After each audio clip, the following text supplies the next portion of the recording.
من لا نبي بعد أما بعد فأعوذ بالله من الشيطان الرجيم بسم الله الرحمن الرحيم كل نفس ذائقة الموت قال الله تعالى في كلامه المجيد الفرقان الحميد ألهاكم التكاثر حتى زرتم المقابر كلا سوف تعلمون قال رسول الله صلى الله عليه وسلم من مات فقد قامت قيامته প্রিয় দিনী ভাইয়েরা, আমরা আজকে এত সুন্দর একটি মজলিসে আসতে পেরেছি।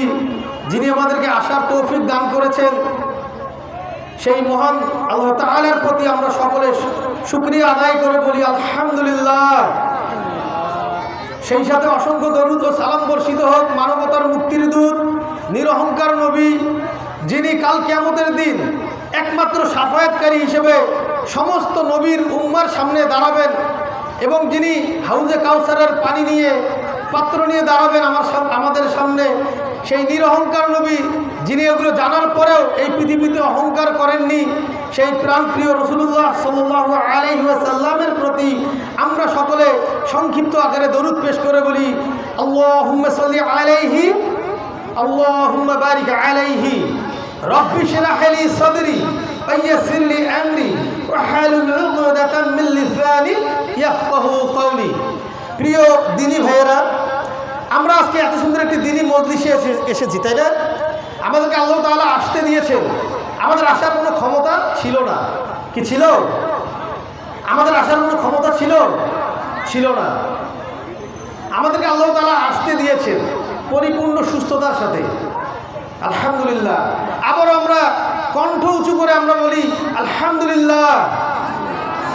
রাসূলুল্লাহ সাল্লাল্লাহু আলাইহি ওয়াসাল্লাম বলছেন, সুস্থতা আল্লাহ তাআলার পক্ষ থেকে যত বড় নিয়ামত আছে তার মধ্যে একটি উৎকৃষ্ট এবং বড় নিয়ামত। তাই রাসূলুল্লাহ সাল্লাল্লাহু আলাইহি ওয়াসাল্লাম বলছেন আস-সিহহাতু নি'মাতুল্লাহ, সুস্থতা আল্লাহ তাআলার পক্ষ থেকে অনেক বড় একটি নিয়ামত। তো আল্লাহ তাআলা আমাদেরকে এই নিয়ামত দ্বারা পরিপূর্ণ করে রেখেছেন, পরিবেষ্টন করে রেখেছেন, আমাদেরকে এই নিয়ামতের দ্বারা আবৃত করে রেখেছেন। তো আমরা কতজন এই নিয়ামতের শুকরিয়া আদায় করতে পারি? আজকে যদি বলা হয় যে খুব বেশি দূরে না যাই, আমরা এশার সালাতটা কতজন আদায় করে আজকে এই মজলিসে বসেছি? কতজন উত্তর দিতে পারবো বলেন? আমরা মাগরিব, জোহর, আসর, ফজর বাদ দিলাম, কতজন আমরা আজকে এখানে এশার সালাতটা আদায় করে আজকে এই মজলিসে বসতে পেরেছি? এর পার্সেন্টেজ খুবই কম হবে। কী লাভ এই মাহফিলগুলো করে হবে বলেন? মাহফিলেরও দরকার আছে না? বছরান্তে যদি একটা মাহফিল না হয় তাহলে কি হয় জানেন? আমাদের যুব সমাজরা বিভ্রান্ত হয়ে যায়। একটু মাহফিলগুলো হলে আলোচনা হয় কোরআন হাদিস থেকে। এই যে আপনারা যে যারা যুবকরা আসছেন, এই আশাটাও হতো না।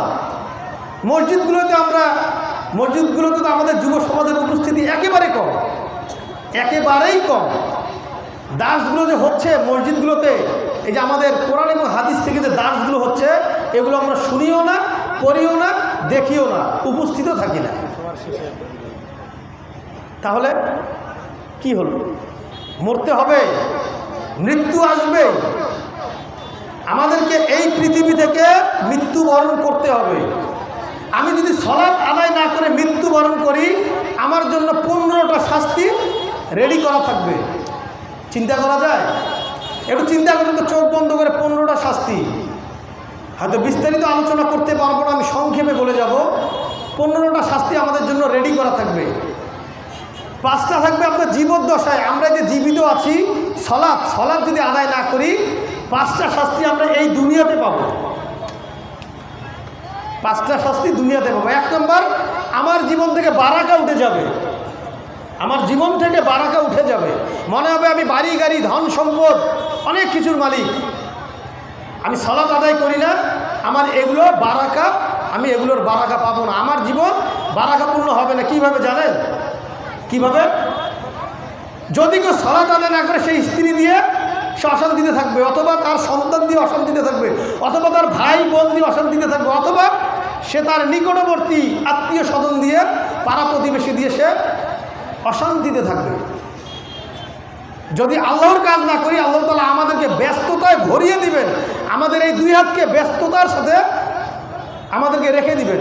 তুমি ব্যস্ত থেকে যাও, তুমি বাড়ি গাড়ি এগুলো করো, টাকা পয়সা ইনকাম করো। 2 নাম্বার, চেহারার উজ্জ্বলতা কমে যাবে। দেখবেন যারা সালাত আদায় করে কালো কুৎসিত আছে না, আমরা বলি কালো, দেখবেন তার চেহারার মধ্যেও লাবণ্যতা থাকে। কিন্তু যে সালাত আদায় করে না, দেখবেন একটু বৃদ্ধ যখন হয় তার চেহারার ভাব নষ্ট হয়ে যায়। অথচ যিনি সালাত আদায় করেন বৃদ্ধ হলেও তার চেহারার মধ্যে নূরের একটা ছাপ থেকে যায়। বিস্তারিত আলোচনা করছি না, শুধু 15টা বিষয় টাচ করে যাচ্ছি, খুব মনোযোগ দিয়ে শুনেন।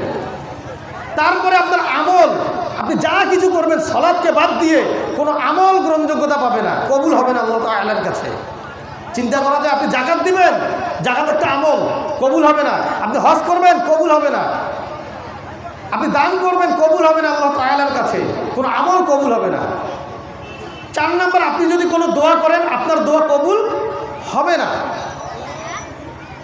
5 নাম্বার, এই দুনিয়াতে এই শাস্তিগুলো আমাদের জন্য রেডি করা। 5 নাম্বার, আমার জন্য যদি কেউ দোয়া করে সে দোয়াও কবুল হবে না। আমরা বলি না যে এত দোয়া করলাম, এত আল্লাহর কাছে চাইলাম, রাতে তাহাজ্জুদও পড়লাম, 1 দিন 2 দিন কবুল হবে না, দোয়া কবুল হবে না। তাহলে কী লাভ? এটা গেল দুনিয়া। তারপরে আসেন কবরে। মৃত্যুর সময় 3টি ফিতনা নিয়ে মৃত্যুবরণ করবে মানুষ। রাসূলুল্লাহ সাল্লাল্লাহু আলাইহি ওয়াসাল্লাম মৃত্যুর ফিতনা থেকে বাঁচতে চাইতেন না, দোয়া করতেন। মৃত্যুর ফিতনা থেকে দোয়া চাইতেন, পানা চাইতেন। কবরে যখন মানুষ মৃত্যুবরণ করবে, যখন মানুষ, তখন সে লাঞ্ছিত অবস্থায় মৃত্যুবরণ করবে যদি সে সালাত আদায় না করে, 1 নম্বর। 2 নম্বর, সে পিপাসার্ত অবস্থায় মৃত্যুবরণ করবে। সে এত পিপাসার্ত হবে যে মনে হবে পৃথিবীর সমস্ত সমুদ্র, নদী, নালা, খাল, বিলের পানি যদি তার সামনে উপস্থিত করা হয়, তাকে যদি দেয়া হয়, এগুলো খেলেও তার পিপাসা কমবে না। চিন্তা করেন, আপনি একবার চিন্তা করতে পারেন, এতটুকু মাথা দিয়ে আমরা চিন্তা করতে পারি? তারপরে আপনার 3 নম্বর হলো মৃত্যুর সময় এই শাস্তি হবে। 3 নম্বর, আপনি ক্ষুধার্ত অবস্থায় মৃত্যুবরণ করবেন। পৃথিবীর সমস্ত খাবার দিলেও আপনি ক্ষুধার্তই থেকে যাবেন, পেট ভরবে না। এরপরে আসেন কবরের 3টি শাস্তি। কবরে যে 3টে শাস্তি হবে, তার মধ্যে আপনার কবরের মধ্যে দেখা যাবে যে এই কবরের দুপাশের মাটি এত সংকীর্ণ হয়ে আসবে, এত চেপে আসবে, আপনার 2 পাঁজরের হাড় একটার সাথে একটা এইভাবে লেগে যাবে, চূর্ণ বিচূর্ণ হয়ে যাবে। ওই দিন চিন্তা করেন। এরপরে যে শাস্তিটা হবে কবরে, আপনার কবরের উপরে নিচে সামনে ডানে বায়ে চতুর্দিক দিয়ে আগুন ছড়িয়ে দেওয়া হবে যদি কেউ সালাত আদায় না করে। 3 নম্বর, একটি সাপ, বিষাক্ত সাপকে ছেড়ে দেওয়া হবে কবরের মধ্যে। আপনাকে 1 ওয়াক্ত থেকে আরেক ওয়াক্ত পর্যন্ত ঠোকরাতে থাকবে, সবল মারবে, কি লাভ? তারপরে আসেন, এটা গেল কবরের 3 নম্বর, কবরের ধাপ। এরপরে আসেন আপনি বিচার দিবসের দিন। রাসেল ভাইবারের চাপে তো আমরা সবাই আতঙ্কিত হয়ে গেছিলাম না? রাসেল ভাইবার মনে চলে আসলো, আর কবরে সেই সাপ আপনাকে কি করবে? 70 গজ মাটির নিচে আপনি চলে যাবেন। তারপরে আসেন আপনি কবরের বিচার দিবসের দিন। আপনার তো আউয়ালু মা ইউহাসাবু বিহিল আবদি ইয়াউমাল কিয়ামাতিস সালাহ, আউয়ালু মা ইউহাসাবু বিহিল আবদি ইয়াউমাল কিয়ামাতিস সালাহ। বান্দার কিয়ামতের দিন সর্বপ্রথম হিসাব হবে সালাতের। যার সালাতের হিসাব ঠিক থাকবে তার সমস্ত আমল গ্রহণযোগ্যতা পাবে। অথচ আমরা এই ধোকার দুনিয়া নিয়ে ব্যস্ত থাকি। হুব্বুদ দুনিয়া রকসুকুল্লি খতিয়া। এই ধোকার দুনিয়া, এই দুনিয়ার লোভ লালসাই আমাদের পরকালকে নষ্ট করে দেয়। ওই দুনিয়ায় সালাত ঠিক না থাকলে আপনি জাহান্নাম পাবেন, আপনার আমলনামা পা হাতে আসবে। তাহলে কী লাভ? কী লাভ তাহলে বলেন? আল্লাহ তাআলা আপনার প্রতি অসন্তুষ্ট থাকবেন। আল্লাহ তাআলা আপনার প্রতি অসন্তুষ্ট থাকবেন। 1 নম্বর, আপনার হিসাব কঠিন হবে। 2 নম্বর, আপনার প্রতি আল্লাহ তাআলা অসন্তুষ্ট থাকবেন। 3 নম্বর, আপনার আমলনামা বাহাতে পাবেন। আপনার আমলনামা বাঁ হাত দিয়ে পাবেন পেছন দিক থেকে, এবং আপনি জাহান্নামে, চিরস্থায়ী জাহান্নামে চলে যাবেন। চিন্তা করা যায়? সালাত যদি আমরা আদায় না করি, সময় সংক্ষেপ, আর 1 মিনিটের মধ্যে শেষ করে দিব। যদি আপনি সালাত আদায় না করেন, আমি যদি সালাত আদায় না করি, এই শাস্তিগুলো আমাদের জন্য রেডি করা আছে। যদি আমরা সালাত আদায় না করি, এই শাস্তিগুলো রেডি করা আছে। ভাইরা, সালাত আদায় করেন, যা কিছু করেন সালাতটা আদায় করেন, যা কিছু করেন সালাতটা ছাড়িয়েন না। সালাত হলো সর্বশ্রেষ্ঠ জিকির। ইন্না সালাতা তানহা আনিল ফাহশাই ওয়াল মুনকার ওয়ালা যিকরুল্লাহি আকবার। নিশ্চয়ই সালাত সকল প্রকার মন্দ কাজ থেকে মানুষকে বিরত রাখে। আর এই সালাত হলো সর্বশ্রেষ্ঠ জিকির। একটু আগে জিকির হলো না, লা ইলাহা ইল্লাল্লাহ মুহাম্মাদুর রাসূলুল্লাহ, এর চেয়েও সবচেয়ে বড় জিকির হলো সালাত। আল্লাহ তাআলা আমাদের সবাইকে যে আলোচনাটা শুনলাম কোরআন এবং হাদিসের সাথে মিলে গেলে আমরা আমল করার চেষ্টা করব। আল্লাহ তাআলা আমাদের সবাইকে আমল করার তৌফিক দান করুন। আমরা সবাই রাজি আছি তো ইনশাআল্লাহ। আসসালামু আলাইকুম ওয়া রাহমাতুল্লাহি ওয়া বারাকাতুহু। আলহামদুলিল্লাহ।